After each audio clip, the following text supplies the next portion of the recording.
Hello guys, आदो कैसे हो भाई। Welcome back to another video. नमस्ते, केम छो, सत श्री अकाल, के मुना जो कसा गया राम राम गाइस। आई होप सब बढ़िया होगा। ठीक है, तो अब we are back with the 10 minute series. ठीक है, तो आज हमें चैप्टर पढ़ना है, 10 मिनट में खत्म करेंगे। ठीक है, ये हमारा बिजनेस का चैप्टर 3 है, बिजनेस एनवायरनमेंट। इसका अगर मैंने डेडिकेटेड वीडियो भी डाल रखा है, वो तुम देख लो पहले, तो ज्यादा बेटर रहेगा। ये एक तरीके का रिवीजन वीडियो है, बट कवर इसमें भी सब कुछ करूंगा। सिर्फ डिमोनेटाइजेशन नहीं पढ़ा रहा मैं, क्योंकि वो तो तुम लोगों को वैसे भी पता है, और डेडिकेटेड वीडियो में वो है। और वैसे भी डिमोनेटाइजेशन आता है नहीं एग्जाम में। ठीक है, वो रेयरली है, बहुत चांसेस की आ जाए। ठीक है, बट मैंने पढ़ा रखा है पहले, ऐसा नहीं पढ़ा नहीं रहा। बाकी सब तो मेन जो चैप्टर का है वो सब मैं पढ़ा रहा हूँ। ठीक है, तो 10 मिनट की वीडियो रहेगी। अब जल्दी से भाई आ जाओ, चालू करते हैं। ठीक है, तो बिजनेस एनवायरनमेंट। ठीक है, सबसे पहला चैप्टर है बिजनेस एनवायरनमेंट। देखो, सबसे पहली चीज बिजनेस एनवायरनमेंट होता क्या है। देखो, हम ना एक बिजनेस है, मान लो कि तुम्हारा कोई बिजनेस है, तो बिजनेस ना जिस एनवायरनमेंट में चल रहा है उसको हम बोलते हैं बिजनेस एनवायरनमेंट। अब तुम बिजनेस जहाँ कर रहे हो उसके आसपास में और इंस्टीट्यूशन होंगी और ऐसी एक्सटर्नल फोर्सेज होंगी बहुत सारी, जो तुम्हारे बिजनेस को अफेक्ट करती होंगी। ठीक है, ऑल इंस्टीट्यूशन, ग्रुप्स, इंडिविजुअल्स वगैरह होंगे जो तुम्हारे बिजनेस को इफेक्ट करते होंगे। ठीक है, तो वो सब आ जाते हैं बिजनेस, बेसिकली बिजनेस एनवायरनमेंट में। ठीक है, अब ये होता है बिजनेस एनवायरनमेंट। फिर एक टर्म आ जाती है बिजनेस स्कैनिंग। ठीक है, इन्वायरमेंटल स्कैनिंग। ठीक है, जिसमें मैंने लिखा नहीं है, मैं यहाँ से अलग से लिख दे रहा हूँ। देखो, एक टॉपिक आ जाता है इन्वायरमेंट स्कैनिंग। देखो, इन्वायरमेंट स्कैनिंग मतलब क्या होता है, जो बिजनेस का इन्वायरमेंट होता है ना, उसकी स्कैनिंग करना, जिससे प्रॉपर नॉलेज मिल सके उसकी, कि बाहर क्या चल रहा है, कैसे हो रहा है सब कुछ। ठीक है, तो environment scanning means complete awareness about the business environment. ठीक है, कंप्लीट अवेयरनेस मतलब सब कुछ पता है हम लोग को, हम स्कैन करके चल रहे हैं। ठीक है, कैसा हो रहा है।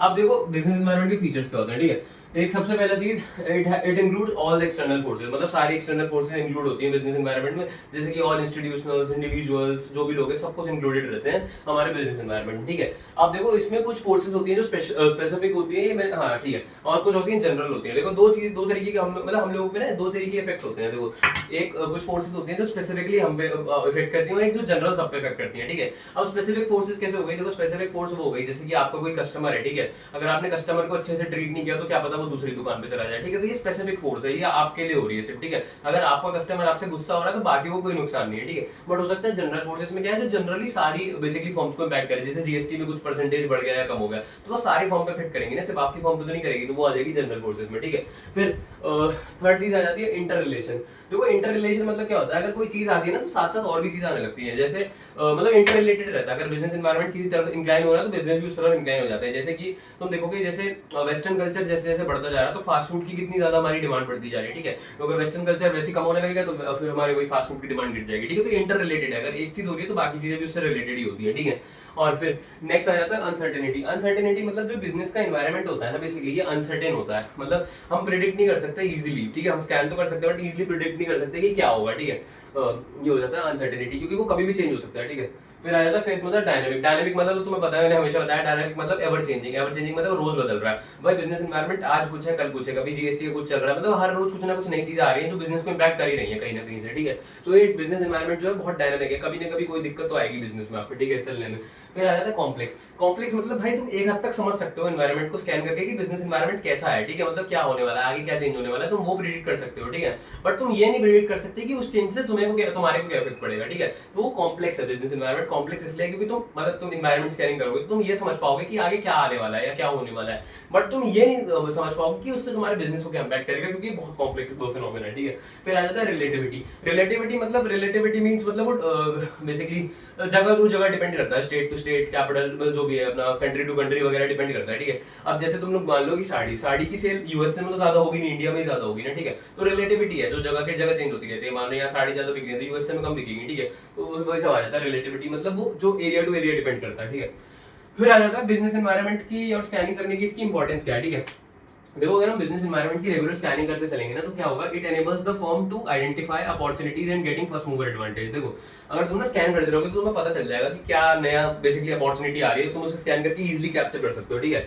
जैसे तुम देखो व्हाट्सअप। ठीक है, पहले चैटिंग की कोई ऐसी बेसिकली ऐसी कोई सुविधा नहीं थी जिसमें अनलिमिटेड चैट कर सके हम। ठीक है, बट अभी देखो व्हाट्सअप सबसे पहले आया, व्हाट्सअप ने समझा कि इसकी जरूरत है लोगों को। ठीक है, और व्हाट्सअप उन्होंने खड़ा कर दिया। अब आज के टाइम पर देखो कितने मैसेंजर ऐप आ गए हैं, बट कोई भी व्हाट्सअप से आगे निकल पाया नहीं है ना, क्योंकि व्हाट्सअप ने सबसे पहले फर्स्ट मूवर एडवांटेज लिया है और उन्होंने मार्केट का मतलब सबसे बड़ा शेयर कैप्चर कर लिया है। ठीक है, सेकंड आ जाता है it helps the firm in identifying the threats and early mover advantage. सिर्फ ऐसा नहीं है कि अपॉर्चुनिटीज पता चले, सभी हम जो थ्रेट्स है, मतलब हमारी जो बिजनेस है उसकी फंक्शनिंग में आगे कोई थ्रेट्स आ सकते हैं, वो सब भी हमें पता चलते हैं। ठीक है, जैसे कि तुम एग्जांपल दो तुम्हें फेसबुक का। ठीक है, फेसबुक तुम्हें पता है, हमें अभी पता है, अगर अभी फेसबुक हम लोग तो चलाते नहीं, तुम लोग चलाते हो फेसबुक, रेयरली बहुत कम लोग ही होंगे, हमारे पेरेंट्स वगैरह चलाते हैं। ठीक है, तो फेसबुक हमारे मार्केट अगर भाई ने अपना बेसिकली आइडेंटिफाई किया कि हाँ हो सकता है आगे फेसबुक ने हमारा वो हो जाए, बेसिकली पुराना हो जाए। ठीक है, और उनको पता चला कि लोग इंस्टाग्राम की तरफ ज्यादा भाग रहे हैं, तो भाई मार्क जुकरबर्ग ने क्या किया, इंस्टाग्राम ही खरीद लिया, ठीक है। अब इंस्टाग्राम फेसबुक का ही है, ठीक है, तो अब इंस्टाग्राम चल रहा है तो फेसबुक का भी फायदा हो रहा है, ठीक है। तो वही है, उन्होंने बेसिकली आइडेंटिफाई किया थ्रेट और बेसिकली उस पर वर्क किया, ठीक है, और खरीद ही लिया इंस्टाग्राम को, ठीक है। फिर आ जाता है it helps in tapping useful resources. देखो एनवायरनमेंट में ना हम लोग को अगर बिजनेस अपना चलाना है तो उसके लिए हमें बहुत जरूरी रिसोर्सेज की जरूरत है। जैसे एक तो ह्यूमन रिसोर्स आ जाता है, एक अच्छा ह्यूमन रिसोर्स अगर हमें कैप्चर करना है ना तो हमें रेगुलर स्कैनिंग करनी पड़ेगी कि कहाँ से हमें एक अच्छा एम्प्लॉय मिल सकता है, ठीक है। और ऐसे सिर्फ ह्यूमन एम्प्लॉय की बाकी भी और भी रिसोर्सेज हो सकते हैं जो हम सबसे पहले कैप्चर कर सकते हैं, जो हम स्कैनिंग करके चलें, ठीक है। फिर आ जाता है it helps in coping with rapid changes. देखो हमारे एनवायरनमेंट में रैपिड चेंजेस होता है क्योंकि हमारा एनवायरनमेंट तुम्हें पता है डायनामिक है, ठीक है, हर दूसरे दिन चेंजेस हो रहे हैं, कुछ ना कुछ चेंजेस हो ही रहे हैं, ठीक है। तो अगर हम अच्छे से स्कैन करेंगे तो आराम से चेंजेस के साथ अपने को भी कोप अप कर पाएंगे, ठीक है। नेक्स्ट आ जाता है it helps in assisting in planning and policy making. अगर हम एनवायरनमेंट को स्कैन करेंगे तो हमें पता है आगे क्या होने वाला है, ठीक है, उस हिसाब से हम अपनी प्लानिंग और पॉलिसी मेकिंग कर सकते हैं, ठीक है। It helps in improving the performance. अब हमें पता नहीं चलता बट एक तरीके से देखा जाए तो अगर हम एनवायरनमेंट की स्कैनिंग करते हैं उस हिसाब से सब कुछ काम करते हैं तो हमारी बेसिकली परफॉर्मेंस को बढ़ा देता है। अब एक तरीके से अगर हम अंधेरे में तुक्का मारेंगे, ठीक है, तो हमारा काम उतने अच्छे से नहीं चलेगा, बट अच्छे से अगर हम स्कैन करके चलेंगे तो हमारी परफॉर्मेंस बेटर ही होगी, ठीक है।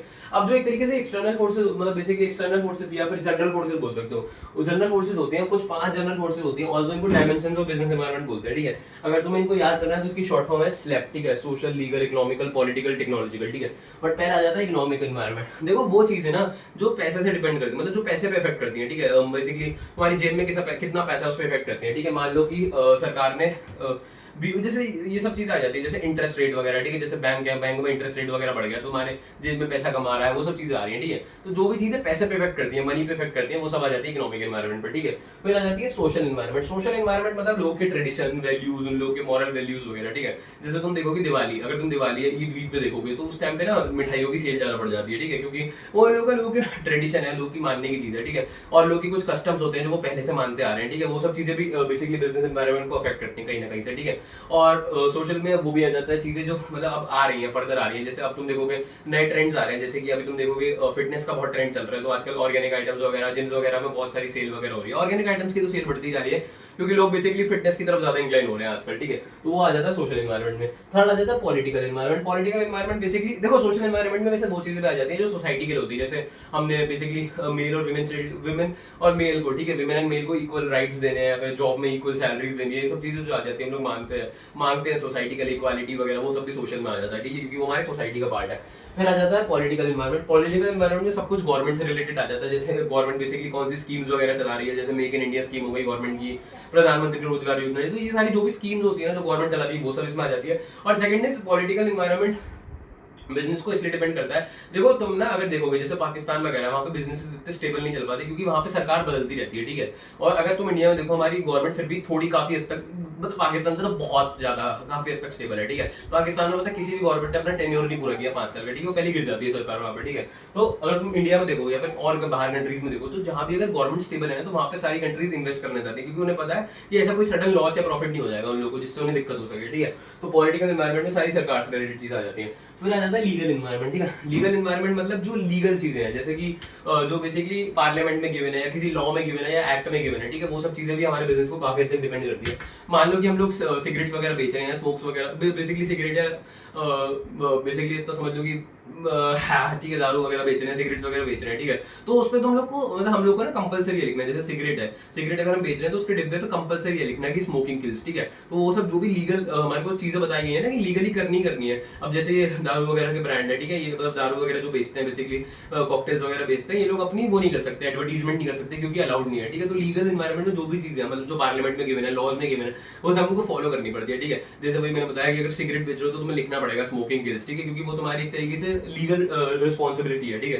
फिर नेक्स्ट एक से तुम जैसे बेबी मतलब कंपनीज बेबी फूड बेचती है ना तो उनको लिखना पड़ता है बॉक्स पे कि mother's milk is the best source of या mother's milk is the best लिखना पड़ता है, बेसिकली इतना समझ लो, ठीक है। तो जो भी बेबी फूड वगैरह बेच रही होती है कंपनी, तो ये सब चीजें लीगल एनवायरनमेंट में आ जाती है जो लीगली कंपनी को फॉलो करनी होती है और एक तरीके से उनकी परफॉर्मेंस को अफेक्ट कर ही रही है, ठीक है। हो सकता है उन्हें कोई दिक्कत आ जाए, इससे कुछ भी हो सकता है, ठीक है। कि क्या पता जैसे कि पहले सिगरेट पे स्मोकिंग किल्स ना लिखते तो ज्यादा बिकती, बट उन्होंने लिख दिया स्मोकिंग किल्स तो कम बिक रही है। मतलब वैसे तो जो पी रहा है वो तो पिएगा ही, ठीक है, उसको कोई मतलब है नहीं। तो लीगल एनवायरनमेंट में आ जाता है वो सब चीजें, ठीक है। फिर आ जाता है टेक्नोलॉजिकल इन्वायरमेंट। वो टेक्नोलॉजिकल इन्वायरमेंट में वो सब चीजें आ जाती हैं जो नहीं आ रही है टेक्नोलॉजी में, मतलब न्यू वेज ऑफ प्रोडक्शन, जैसे नई तरीके जिनसे आप प्रोडक्शन कर सकते हैं, ठीक है। तो जैसे कि टेक्नोलॉजिकल इन्वायरमेंट में वो सब चीजें आ गई, जैसे साइंस वगैरह में, मेडिकल में कोई इनोवेशन आ रही है, वो सब आ गई। दूसरा आप तुम देख रहे हो, जैसे हम लोग पहले टिकट्स वगैरह खरीदते थे, कुछ भी खरीदते थे तो हम लोग को लाइनों में लगना पड़ता था, अब हम ऑनलाइन खरीद लेते हैं अपना एयरवेज की, रोडवेज की, रेलवेज की, सबकी टिकट्स हम लोग ऑनलाइन खरीद सकते हैं। और कुछ भी हमें बुक वगैरह करना है, हम शॉपिंग कर सकते हैं ऑनलाइन, हम लोग ऑनलाइन मूवीज देख सकते हैं, सब कुछ कर सकते हैं, ठीक है। तो टेक्नोलॉजी कितनी आगे बढ़ गई है, ठीक है। तो टेक्नोलॉजी में जब भी कोई एडवांसमेंट आ जाता है, या फिर साइंस वगैरह में कुछ इनोवेशन आती है, मेडिकल में कोई इनोवेशन आती है, रोबोटिक्स में कुछ, मेडिसिन में, मेडिकल में कोई भी इनोवेशन आती है, तो वो सब चीजें इसमें आ जाती है। जैसे पहले हम बेसिकली मशीन कोई और, अब जैसे हम फोटोकॉपी करते हैं, पहले हम कुछ और यूज करते थे, ठीक है, पहले हम पे फोटोकॉपी मशीन नहीं होती थी, ठीक है। तो बहुत सारे चेंजेस आ रहे हैं, जो भी टेक्नोलॉजी में अपग्रेडेशन आ रहा है वो सब टेक्नोलॉजी के एनवायरमेंट में आता है, ठीक है। तो यही है इस चैप्टर में, और कुछ भी नहीं है इस चैप्टर में। इसके अलावा डिमोनेटाइजेशन आया था। डिमोनेटाइजेशन तुम्हें पता है क्या, नवंबर 8 2016 को हुआ था। उसमें क्या हुआ था, हमारे 500 और 1000 के नोट बंद हो गए थे। वो इसलिए बंद हुए थे बेसिकली क्योंकि सरकार के कुछ 4 फीचर्स है, 4 मोटिव थे जिसकी वजह से हुए थे।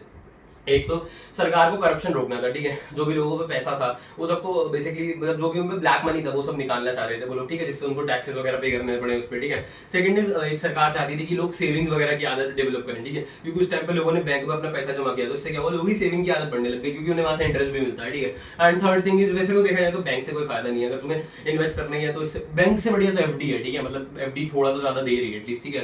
मतलब एफडी में ऐसा होता है शायद 5 से 6 साल में डबल हो जाते हैं, ठीक है, बट बैंक में तो बहुत बुरा है, ठीक है, मतलब बहुत ही लिमिटेड, शायद 3 से 4% का इंटरेस्ट मिलता है, वो मेरे हिसाब से उतना सफिशिएंट भी नहीं है, इससे बड़े तो कहीं और इन्वेस्ट कर दो, ठीक है। फिलहाल हम वहां नहीं जा रहे, और सेविंग्स की आदत डाली। और थर्ड बेसिकली मोटिव क्या था गवर्नमेंट का, कि कैशलेस इकोनॉमी बने हमारी, कैशलेस या कैश लाइट इकोनॉमी बने, मतलब कैश कम यूज हो। जैसे हम लोगों ने जब पैसा डिपॉजिट था तो सब लोग यूपीआई यूज करने लग गए, ठीक है, तो इससे क्या हुआ, कैश कम यूज होने लगा, ठीक है। अब तो क्रेडिट कार्ड वगैरह भी आ गए हैं, ठीक है। तो कैशलेस इकोनॉमी और कैश लाइट इकोनॉमी बनाने का मोटिव था, जिससे क्या वो करप्शन कम हो, ठीक है। तो सरकार का मेन मोटिव यही था, वो सबको बोलना चाहते थे कि अब हम लोग करप्शन नहीं सहेंगे, ठीक है। तो ये सब आ जाता है डिमोनेटाइजेशन में। 4 फीचर से मैंने 4 बता दिया, ठीक है, बस इतना ही है। तो मैं सोच रहा था डिमोनेटाइजेशन नहीं बताऊंगा, और मैंने बता दिया, 1-2 मिनट ऊपर गया, चलो ठीक है, बट 10 मिनट में हो गया चैप्टर।